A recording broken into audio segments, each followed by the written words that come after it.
오늘은요, 예, 모리아산에 서는 믿음이라는 제목으로 이 시간 말씀 예언을 나누고자 합니다.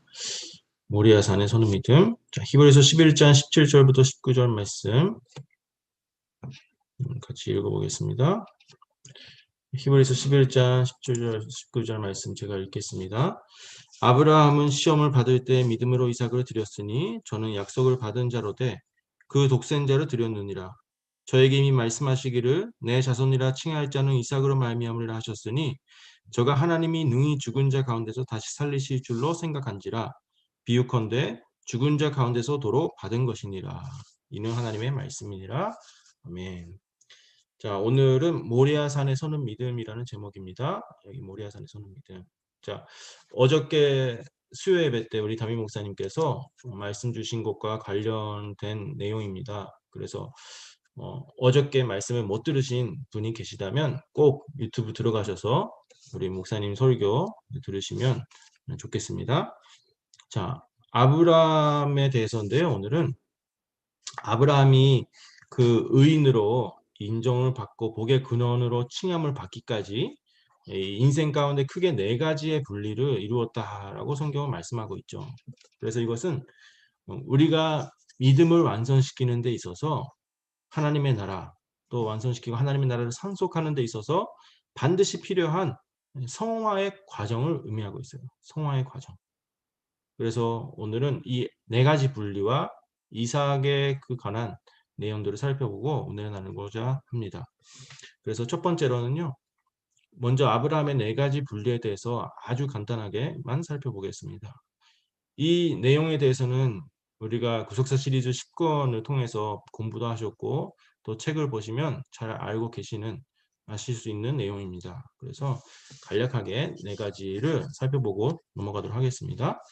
자, 첫 번째 아브라함에게 주어진 이 분리의 역사가 뭐냐면 본토 친척 아비집으로부터의 분리였죠.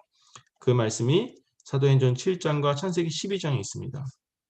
그래서 이 분리가 뭐였냐 할 때 이 세상, 오늘 우리가 이 세상 우상에서부터 분리돼야 된다라는 것을 나타내는 거죠. 그래서 골로새서 3장 5절 말씀 볼 때 특히 우상이라는 것이 무엇인지 나와 있는데요. 음란과 부정과 사욕과 악한 정욕과 탐심이다. 라고 말씀하고 있어요. 하나님께서 갈대아우르에 있는 아브라함, 그 우상의 나라에 있는 아브라함을 부르신 것처럼 오늘 우리도 이 세상 우상의 도시부터 나와야 된다는 거죠.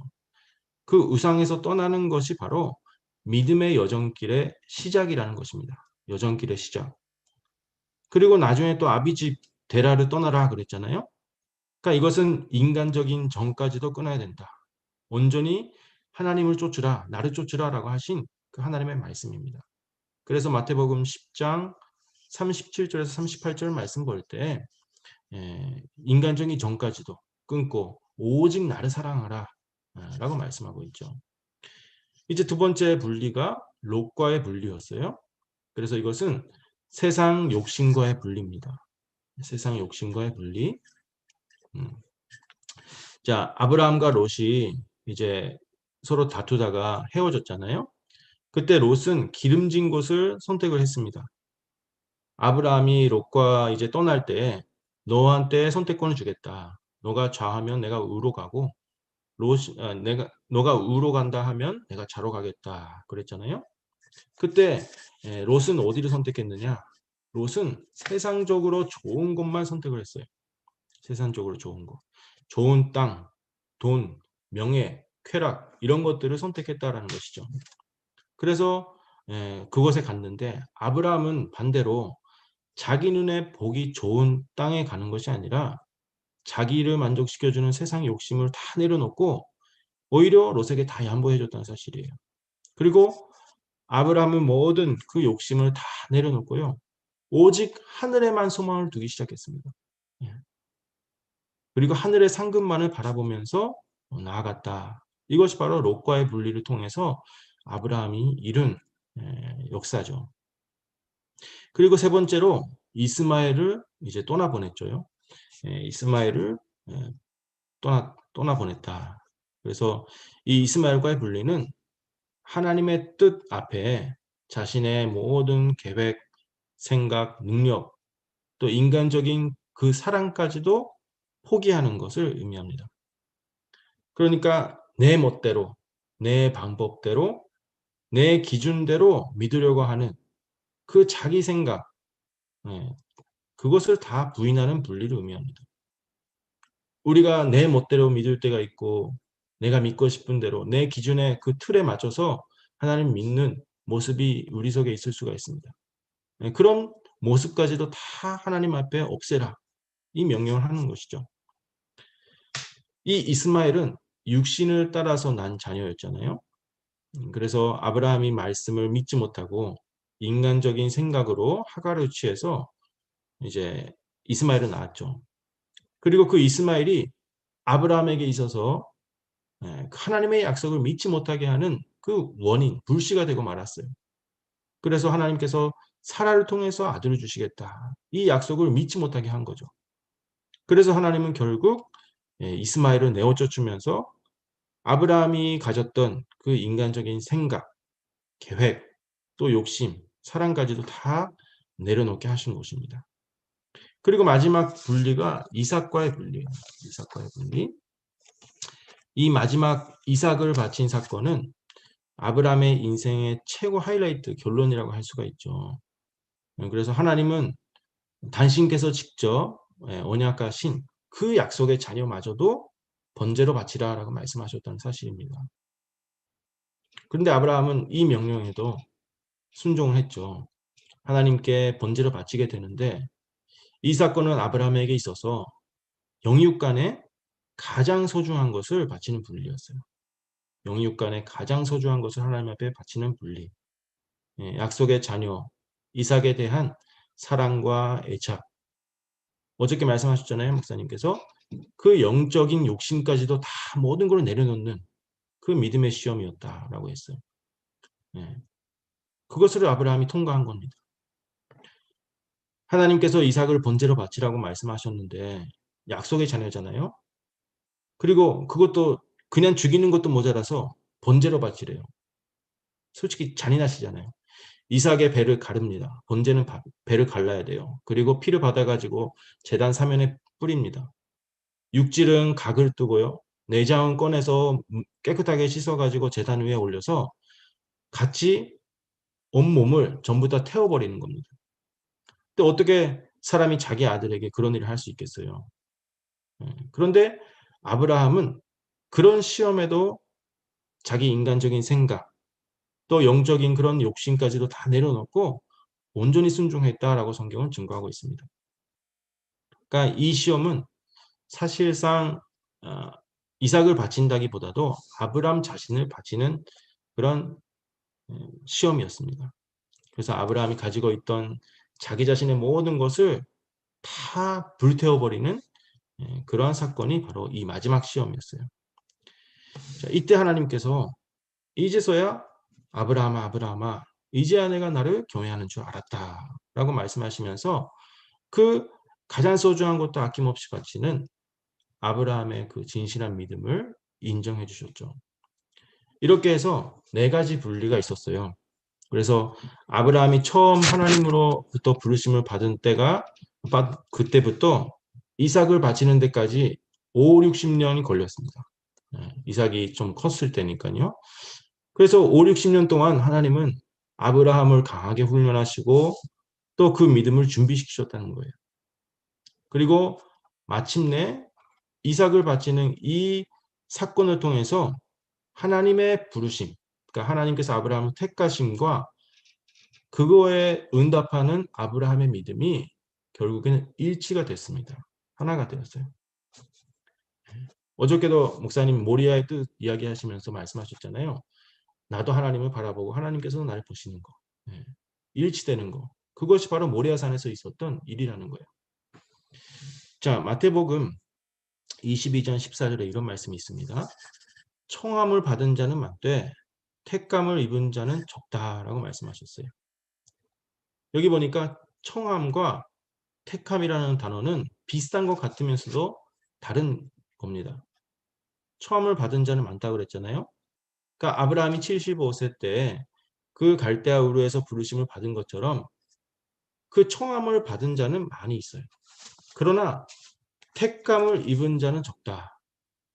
택감을 입었다라는 것은 아브라함과 같은 그 네 가지 분리를 통해서 나의 그 믿음을 완성시키는 자가 적다라는 말씀입니다. 마지막 단계까지 통과하는 자가 적다.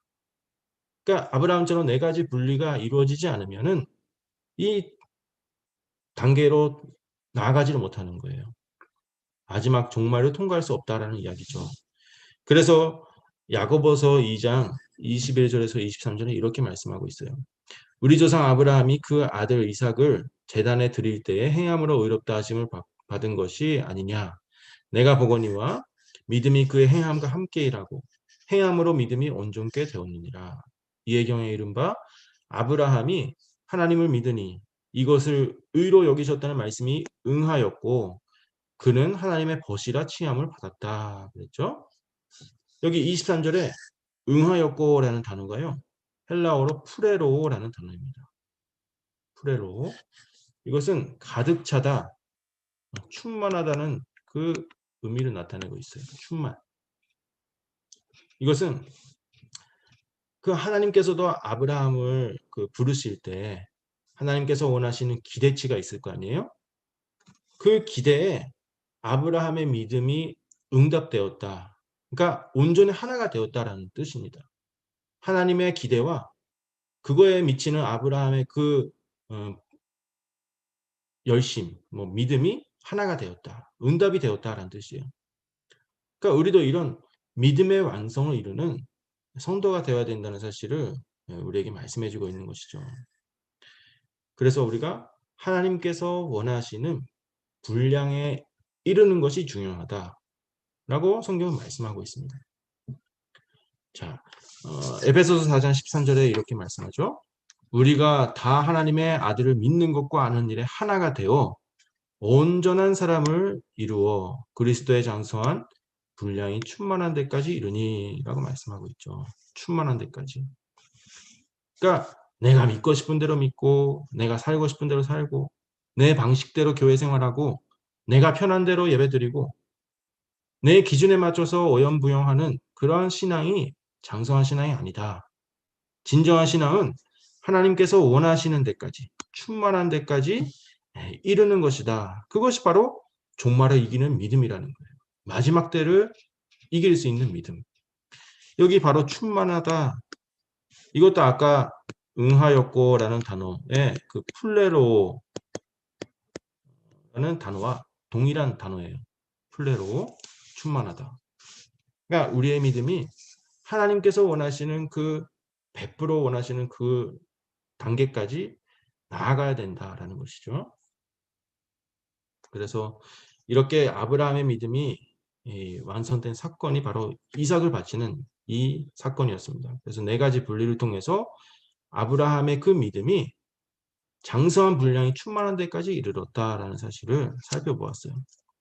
그렇다면 아브라함의 믿음에 완성된 이 이삭을 바치는 사건이 바로 예수님의 십자가 사건을 예표하는 것입니다. 그래서 두 번째로 이삭과 예수 그리스도의 관계에 대해서 살펴보겠습니다. 자, 이삭과 예수님의 관계. 첫 번째는 독자 이삭은 독생자 예수님을 나타낸다고 성경 말씀하고 있어요. 그러니까 성경에서 하나님은 이삭을 가리켜서 뭐라고 하시냐면 내 사랑하는 독자 이삭이다. 이렇게 독자라는 말을 쓰고 계세요. 그 말씀이 창세기 22장 2절이나 12절, 16절에 있죠. 내 사랑하는 독자 이삭이다. 근데 사실상 여러분 이스마엘도 있었잖아요. 아브라함에게는 아들이 둘입니다. 그렇게 따지면. 그런데 하나님은 이삭만을 아브라함의 참 아들로 인정하시고 그 아들 이삭을 독자라 이렇게 말씀하고 있는 거죠. 독자다. 또 신약 성경을 봐도요. 이삭을 독생자라는 표현으로 기록하고 있어요. 독생자. 히브리서 11장 17절에 아브라함은 시험을 받을 때 믿음으로 이삭을 드렸으니 저는 약속을 받은 자로 돼 그 독생자를 드렸느니라. 그랬죠? 여기 독생자 똑같이 나와 있습니다. 모노게네스라는 단어예요. 모노게네스. 외아들, 하나밖에 없는 아들이라는 뜻인데요. 이 단어가 어디에 사용됐냐면 바로 예수님, 독생자 예수님을 가리킬 때 사용된 단어입니다. 독생자 예수님. 그래서 요한복음 1장 14절, 3장 16절, 18절, 요한일서 4장 9절 말씀 보시면 여기서도 독생자에 대해서 말씀하고 있어요. 1장 14절 보시니까 말씀이 육신이 되어 우리 가운데 거하심에 우리가 그 영광을 보니 아버지의 독생자의 영광이요 은혜와 진리가 충만하더라 그랬죠. 충만하더라. 여기 다 모노게네스, 예수님에게 사용된 단어예요. 이것이 바로 이삭에게도 사용되었다. 그래서 독생자 예수님을 나타내는, 그러니까 예표하는 인물로 이삭이 이렇게 등장하고 있다는 것을 확인할 수가 있죠. 특히 재미있는 것은요. 그 이삭의 출생 배경을 봐도 아브라함의 나이가 100세였고 또 사라의 나이가 90세였잖아요. 그래서 이때 상황에 대해서 경수가 끊어지고 이미 아이를 낳을 수 없는 상황이었다라고 말씀하고 있어요. 예. 이삭이 임신이 불가능한 가운데서 잉태됐다라고 로마서 4장 19절에 말씀하고 있잖아요. 여기 보시면 그가 100세나 되어 아브라함이 100세나 되어 자기의 몸에 죽은 것 같음과 사라의 태에 죽은 것 같음을 알고도 믿음이 약해지지 아니하고 이렇게 말씀하고 있는데 여기 죽은 것 같음과라는 단어가 2번 나오잖아요. 근데 이것은 그냥 죽었다라는 단어와 똑같은 의미입니다. 100% 불가능한 상태다. 이 말씀을 하는 것이죠. 100% 불가능한 상태. 그런데 예수님은 어떻게 했습니까? 예수님도 모친이 그러니까 마리아가 요셉을 알기 전에 임신했잖아요. 예. 그러니까 이것도 역시 절대로 불가능한 상태에서 잉태된 거예요. 성령으로. 그러니까 이렇게 이삭의 출생 과정 그 배경을 봐도 이삭이 예수님 한 분을 증거하고 있구나라는 사실을 우리가 알 수가 있죠. 이제 2번째로 나무를 지고 가는 이삭이 있었습니다. 나무를 지고 가는 이삭은 십자가를 지고 가시는 예수님을 나타내고 있죠. 창세기 22장 6절에서 번제에 쓸 나무, 자기가 태워지는 그 나무를 지고 가는 이삭을 표현하고 있고요. 요한복음 19장 17절에서는 예수님께서 자기의 십자가를 지시고 올라가셨다라고 말씀하고 있죠. 둘 다 이삭도 그렇고 예수님도 그렇고 자기가 태워지는 자기가 죽어야 되는 그 나무를 지고 가셨다라고 말씀하고 있어요. 여기서도 역시 똑같이 나무를 지고 묵묵히 걸어가시는 그 모습을 발견할 수가 있습니다. 여기서도 더 하나 재미있는 것은 예수님께서 십자가에 달려 돌아가신 날짜를 우리가 언제로 알고 있습니까? 바로 6월절이라고 알고 있잖아요. 6월절 1월 14일이죠. 그런데 어떤 학자들은 이삭이 태어난 날짜도 역시 6월절이라고 보고 있어요. 6월절. 그래서 구속사 시리즈에서 또 역시 소개하고 있는데요. 이삭이 태어난 날짜가 성경에서는 정확하게 몇 월 며칠이다 이렇게는 안 나옵니다. 안 나오지만 그러나 히브리 원문의 그 뜻을 볼 때 분명한 것은 봄의 절기였다라는 거예요. 봄의 절기.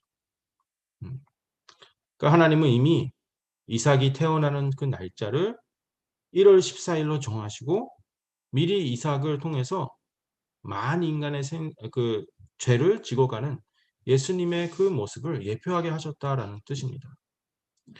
그것이 어디에 기록되고 있냐면 창세기 18장 14절에 말씀하고 있어요. 자, 여기 창세기 18장 14절에 여호와께 능치 못한 일이 있겠느냐 기한이 이를 때에 내가 내게로 돌아오리니 사라에게 아들이 있으리라 그랬습니다. 기한이 이를 때 여기 한국말로는 기한이 이를 때라고 써 있는데요. 히브리 원문을 보면은 만물이 살아나는 봄에라는 단어예요. 만물이 살아나는 봄에. 근데 이 봄이라는 단어가 그냥 봄, 여름, 가을, 겨울의 봄이 아니고 뭐 그것도 맞지만 히브리어 모에드라는 단어가 절기를 뜻하는 단어입니다. 절기. 그래서 유대인의 절기 가운데 가장 첫 번째 봄에 있는 절기가 6월절이잖아요. 그러니까 봄의 절기인 6월절에 이삭이 태어나게 하셨다라는 것을 이렇게 표현하고 있는 거예요. 그러니까 정확한 날짜는 안 나오지만 예, 만물이 살아나는 그 봄에 그 봄 6월절에 이삭을 태어나게 하셨다라고 말씀하고 있는 거죠. 그래서 이렇게 이삭이 바로 예수님의 생애를 나타내는 그림자다라는 것을 성경은 증거하고 있습니다. 자, 이제 그러면 세 번째로 이삭과 예수님이 어디서 드려졌냐면 모리아의 한 산에서 제물로 바쳐졌습니다. 세 번째로 이삭은 모리아 한 산에서 제물로 바쳐졌죠. 자, 이것에 대해서 살펴볼 텐데요. 이삭이 제물로 바쳐진 그 모리아의 한 산은 아주 특별한 장소입니다. 하나님께서 특별히 그것을 지시하신 땅이에요. 그런데 이 장소는 구속사적으로 아주 기쁜 그러한 뜻이 있는 장소입니다. 그래서 이삭을 바친 이곳은요, 이따가 살펴보겠지만 솔로몬 선전이 건축된 장소이고 또 예수님께서 돌아가신 골고다를 의미합니다. 그리고 마지막에 세워지는 새 예루살렘도 바로 모리아산이에요. 시온산. 그러니까 하나님께서 지시하신 이 모리아의 한 산은 하나님께서 구속사의 완성을 위해서 선택하신 장소라는 것을 나타내고 있어요. 모리아의 한 산은 구속사의 완성을 위해서 특별히 선택하신 장소다. 자, 그러면 이 모리아의 한 산은 어떤 것일까요? 그 첫 번째는 아브라함이 멜기세덱을 만난 장소가 모리아산이다라고 말씀하고 있어요. 그 말씀이 창세기 14장 17절에서 18절에 있습니다. 여기 17절 말씀 보시면은 사회 걸작이 곧 왕곡에 나와라고 말씀하고 있죠. 이곳에서 아브라함이 멜기세덱을 만났어요. 근데 그것을 왕의 계곡이라 말씀하고 있죠. 왕의 골짜기. 그리고 창세기 14장 18절 말씀 보니까 멜기세덱이 살렘의 왕이다라고 말씀하고 있어요. 살렘. 이 살렘이라는 것은 예루살렘의 약자죠. 예루살렘, 평강, 평화 이런 뜻이잖아요. 그러니까 아브라함이 이 예루살렘의 그 왕의 골짜기라는 곳에서 멜기세덱을 만났다라는 것입니다. 그러니까 결국에는 멜기세덱이 만난 것인 예루살렘이에요. 예루살렘. 그때가 아브라함이 84세 때 이때 멜기세덱을 만나서 축복을 받았죠. 이제 그리고 나서 이제 시간이 지나서 이제 창세기 22장 2절에 와서는요. 이삭을 바칠 때가 됐잖아요. 그때 하나님께서 말씀하신 그 땅이 어디냐고 할 때 22장 2절에 모리아 땅으로 가서 내가 내게 지시하는 한 산 거기서 그를 번제로 드리라 그랬습니다. 근데 이것을 히브리 원문대로 보면은 그냥 모리아 땅이 아니라 그 모리아라고 말씀하고 있어요. 그 모리아. 우리가 그라는 이 전치사가 붙는 걸 볼 때 아브라함이 이미 알고 있는 곳 그리고 하나님께서 특별히 지시하시는 한 장소라는 것을 우리가 알 수가 있죠. 그러니까 우리가 흔히 광범위하게 모리아 산, 뭐 큰 산 이렇게 포괄적인 범위를 이야기하는 것이 아니라 아브라함이 잘 알고 있는 그 모리아, 그 장소로 가서 이삭을 바치라라고 말씀하고 있는 것이죠. 그러니까 아브라함이 멜기세덱을 만났던 아브라함이 잘 알고 있는 그곳에 가서 이삭을 바치라고 하나님께서는 명령을 하신 것이죠. 자, 이렇게 해서 멜기세덱을 만난 장소가 바로 모리아였고요. 두 번째로 다윗이 회개한 장소입니다. 역대하 3장 1절 말씀에 오르난의 타작마당이라는 게 나오죠. 이것은 예루살렘 모리아산이다 라고 말씀하고 있어요. 솔로몬이 예루살렘 모리아산에 있을 때 그렇죠. 그러니까 다윗이 인구조사를 통해서 자기 자신을 이제 과시하려고 했어요. 그래서 교만해진 결과 하나님께 징계를 받고 회개했죠. 그 장소가 오르난의 타작마당이라는 곳입니다. 오르난의 타작마당. 그 말씀이 사무엘하 24장과 24장 그리고 역대상 21장에 있어요. 이 내용이 있습니다. 그래서 오늘 우리에게도 이 다윗이 회개한 장소에 이삭이 바쳐지고 또 예수님께서도 바쳐졌듯이 반드시 모리아산에 우리가 서기 위해서는 철두절미한 회개가 있어야 된다는 사실을 의미하고 있습니다. 회개가 없이는 모리아산에 설 수가 없다는 거예요. 회개가 없이는. 그래서 우리에게 철두절미한 회개가 있어야 된다라는 것을 나타내고 있고요. 또 세 번째, 작은 세 번째로 솔로몬 선전이 건축된 장소가 바로 모리아의 한산이죠. 아까도 이룩은 역대하 3장 1절에 기록하고 있습니다. 선전 건축을 위해서 다윗이 미리 준비한 장소였다. 그랬죠? 그 장소에 솔로몬 선전이 세운 거예요. 여기 3장 1절 말씀에 분명하게 예루살렘 모리아산이다. 이렇게 말씀하고 있죠. 여기서도 마찬가지로 히브리 그 원문의 뜻을 보면 예루살렘 그 모리아산이라고 말씀하고 있어요. 그 모리아산. 그러니까 단순히 모리아라는 광범위한 장소를 의미하는 것이 아니라 아브라함이 이삭을 바치고 왕 멜기세덱을 만난 장소고 다윗이 회개했던 그 장소에 솔로몬 선전을 건축했다라는 것을 강조해서 말씀하고 있는 것입니다. 이렇게 솔로몬 선전이 건축된 장소도 모리아다. 또 네 번째로 예수님께서 십자가에 못 박히신 장소가 바로 이곳입니다. 모리아산 중에서도 골고다, 해골이라고 하는 그 곳에 십자가에 돌아가셨어요. 그래서 이 골고다는 사실 죽은 시체를 버리는 장소였습니다. 그러니까 이것은 무슨 말이냐면 죄로 죽어야 될 자리, 우리가 죽어서 가야 될 자리에 예수님께서 대신해서 가셨다라는 것을 나타내는 것이죠. 이삭도 마찬가지로 원래 죽어야 됐잖아요. 이삭이 죽어야 할 그 자리에 한 수양을 하나님께서 준비해 주셨어요. 그래서 이삭의 죽음을 대신해 주셨습니다. 그러니까 우리도 마찬가지로 우리가 가야 되는 그 골고다 죽음의 자리에 바로 예수님께서 대신해서 가주셨다라는 것을 나타내고 있죠. 예수님의 골고다 십자가가 세워진 곳이 바로 모리아산이었어요. 마지막 다섯 번째는 재림하시는 주님이 임재하는 장소가 또 모리아산입니다. 계시록 14장 1절에 또 내가 보니 보라 어린 양이 시온산에 섰고 그와 함께 14만 4천이 섰는데 그 이마에 어린 양의 이름과 그 아버지의 이름이 있더라. 쓴 것이 있도다 그랬죠.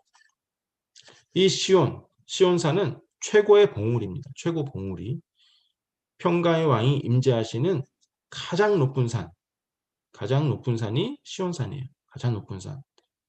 이것은 뭐냐면 가장 높은 차원의 믿음을 의미합니다. 차원의 믿음.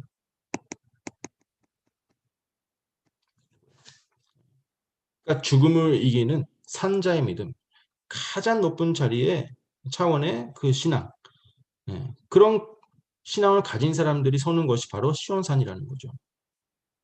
이곳에 마지막까지 승리한 인침을 받은 14만 4천이 서는 겁니다. 그러니까 오늘 우리의 믿음이 어떻게 돼야 되느냐? 낮은 차원의 믿음이 아니라 높은 차원, 높은 경지에 이르러서 시온산에 서야 된다는 뜻이에요.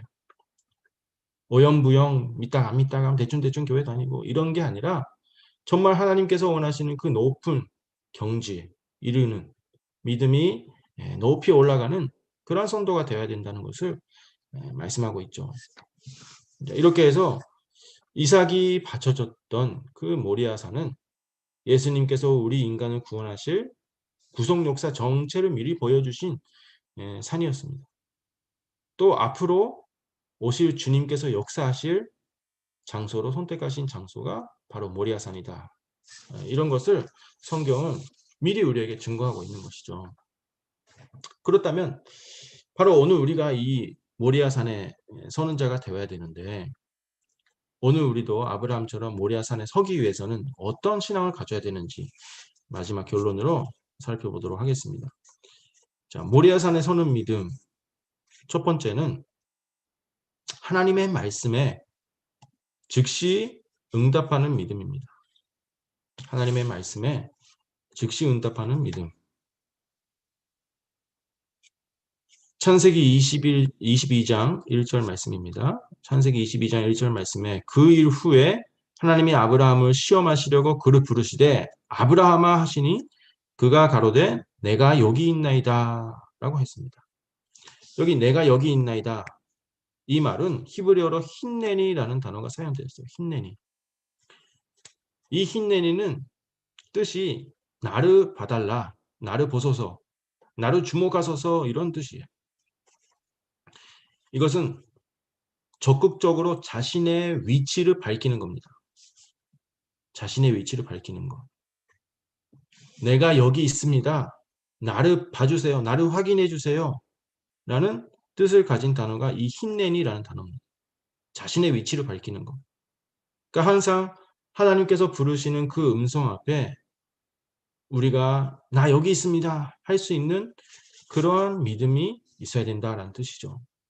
그러니까 어떤 거냐면 예를 들어서 우리 아이들을 보면 자기가 부모에게 칭찬받을 만한 그런 좋은 일, 착한 일을 했을 때 가만히 있지 않잖아요. 아이들이 자랑스럽게 나를 좀 봐달라고 자기를 어필하잖아요. 그런 것처럼 아브라함이 하나님께서 부르신 그 음성 앞에 곧바로 대답하면서 나를 봐달라, 나를 확인해 주세요. 이렇게 말씀하는 모습을 바로 이 힌넨이라는 단어가 표현하고 있는 것입니다. 힌넨이. 그러니까 나를 봐주세요. 저는 순종할 각오가 되어 있습니다. 이런 뜻입니다. 순종할 각오가 되어 있다. 그러니 나를 확인해 달라는 거예요. 창세기 22장 11절에서 이삭을 칼로 내려치는 순간에 하나님께서 또 아브라함아 아브라함아 그러셨잖아요. 그때도 내가 여기 있나이다. 즉시 응답했습니다. 여기서도 마찬가지로 여기 있나이다. 힌넨이라는 단어예요. 그러니까 이것은 어떤 상황이든지 하나님의 그 뜻을 굽히지 않고 말씀대로 그대로 실행하겠다. 그대로 순종하겠다는 확고한 의지가 담겨 있는 그러한 고백입니다. 확고한 의지. 하나님께서 말씀하신 대로 반드시 순종하겠습니다. 이런 결심이 담겨 있는 고백이 바로 이 내가 여기 있나이다 라는 대답이에요. 이런 대답은 사실 아무나 할 수 있는 대답이 아니죠. 나를 봐주세요. 내가 할게요. 이런 말은 사실 쉽지가 않잖아요. 헌신하기로 그러니까 순종하기로 결심하고 준비된 자만이 할 수 있는 고백입니다. 그런데 하나님께서는 그 고백을 우리 보고 하라고 말씀하시는 거예요. 내가 여기 있나이다. 그래서 오늘 우리도 아브라함처럼 정말 온전한 믿음, 온전한 순종의 사람이 돼서 내가 여기 있나이다. 나를 봐주세요. 제가 하나님의 뜻을 이루겠습니다. 이런 고백을 할 수 있는 성도가 되어야 된다는 것을 우리에게 말씀해 주고 있죠. 두 번째로는 뜻을 위해서 미리 예비하는 믿음이 있어야 된다고 말씀하고 있어요. 우리가 무엇을 하든지 미리 준비하는 사람이 정확하게 그 일을 수행할 수가 있잖아요. 어디 여행을 가야 된다 그러면 차를 점검하고 기름도 넣고 최선의 그 준비할 수 있는 모든 것을 준비하잖아요. 그런 것처럼 하나님께서 아브라함에게도 이런 미리 준비하는 믿음을 바라셨어요. 그리고 아브라함도 그렇게 했죠. 자, 아브라함에게 이삭을 바치라 이렇게 명령하셨을 때 아브라함이 그 얼마나 괴로워하고 고민을 했겠습니까? 그냥 죽이는 것도 아니고 불태워 버리는 건데 얼마나 끔찍한 일이에요. 그것도 하나님께서 약속하신 자녀. 인간의 생각으로는 도저히 이해할 수가 없는 시험이었습니다.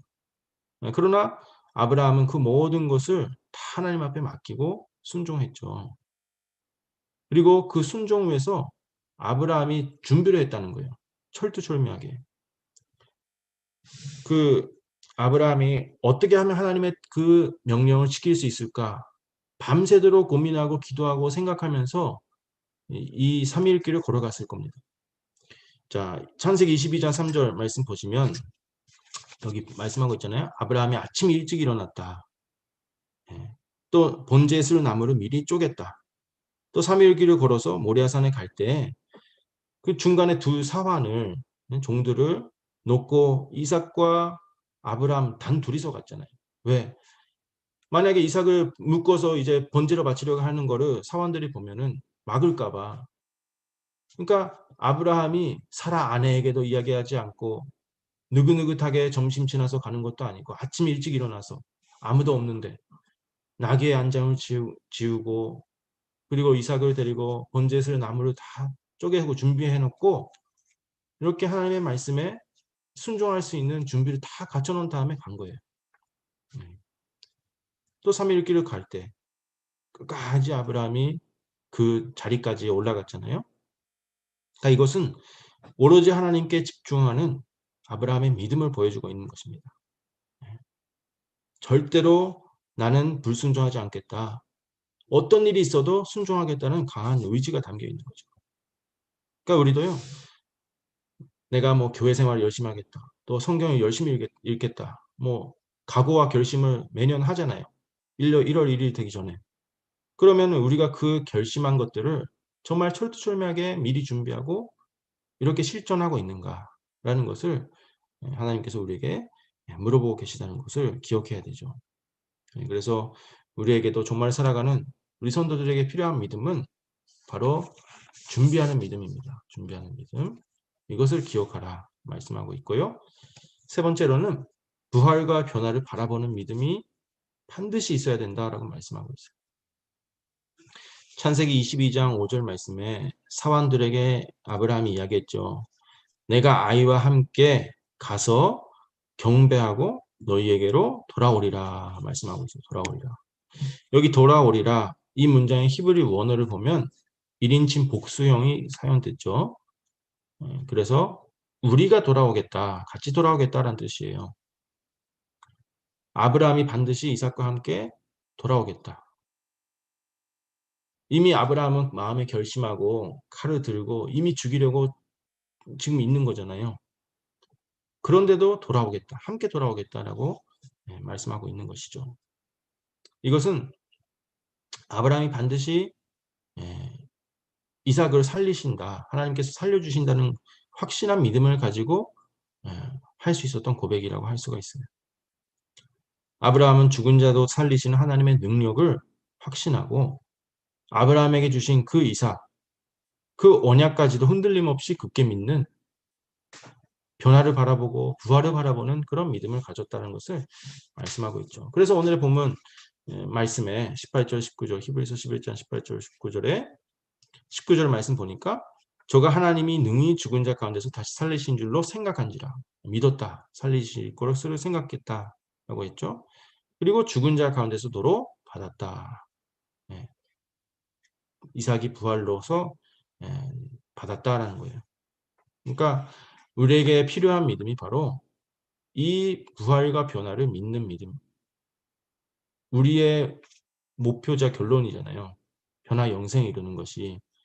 근데 이것을 우리가 의심해서는 안 된다는 거죠. 오늘 우리도 예수님이 우리와 함께 죽어야 된다는 거예요. 이삭이 죽은 것처럼 예수님과 함께 내가 죽어야 되고요. 예수님과 함께 나도 부활해야 되는 신앙. 그러니까 살리심을 받아야 된다라는 것을 아브라함과 이삭의 이 사건을 통해서 우리에게 말씀해 주고 있어요. 그래서 아브라함이 모리아산을 항상 기억하고 이삭과 함께 그 모리아산으로 올라갔듯이 우리도 역시 예수님께서 우리를 대신해서 죽으신 그 모리아산, 그 모리아산을 우리가 항상 기억하고 예수님과 함께 시온산에 올라가는 선도가 되어야 된다라는 사실을 교훈하고 있습니다. 그래서 이렇게 살펴본 것처럼 오늘 우리도 아브라함처럼 큰 믿음, 큰 순종으로 모리아산에 반드시 서는 우리 성도님들 되시기 바랍니다. 이제 결론이라고 하면 싫어하시겠지만 한 가지 말씀드리자면 우리가 이런 생각 해봤어요. 우리가 이 모리아산의 역사를 살펴봤는데 아브라함의 믿음의 터 위에 이삭이 섰고 야곱과 요셉을 비롯한 조상들이 섰잖아요. 그리고 아브라함의 믿음의 터 위에 선전이 세워지고 십자가가 섰어요. 십자가가. 그렇다면 오늘 우리도 우리의 믿음이 아브라함과 같은 믿음이 돼서 그 터 위에 신앙의 계승이 이루어져야 된다는 사실을 잊어서는 안 된다는 것을 말씀드리고 싶어요. 나뿐만 아니라 우리의 자녀들이 그곳에 서야 되고요. 나와 함께 그 터 위에 마침내 새 예루살렘 선전이 세워져야 된다는 거예요. 그래서 우리가 믿음의 터가 중요하다. 우리 각자 나만 믿으면 됐지. 나만 열심히 하면 돼. 이런 믿음이 아니라 내 믿음 터 위에 우리의 자녀들이 서고 우리 교회가 서고 이제 아브라함의 자손들이 이렇게 서서 새 예루살렘을 이루어야 된다. 이것을 우리가 잊어서는 안 되겠습니다. 그래서 우리가 한 사람도 빠짐없이 이런 아브라함과 같은 모리아산에 설 수 있는 믿음을 가지는 그런 소유자가 돼서 마지막 날에는 어린 양과 함께 14만 4천으로서 시온산에 서서 굳건하게 우리가 모리아산 이 시온산에 올라가는 저와 여러분 모두가 되시기를 주님의 이름으로 축원합니다. 함께 기도하시고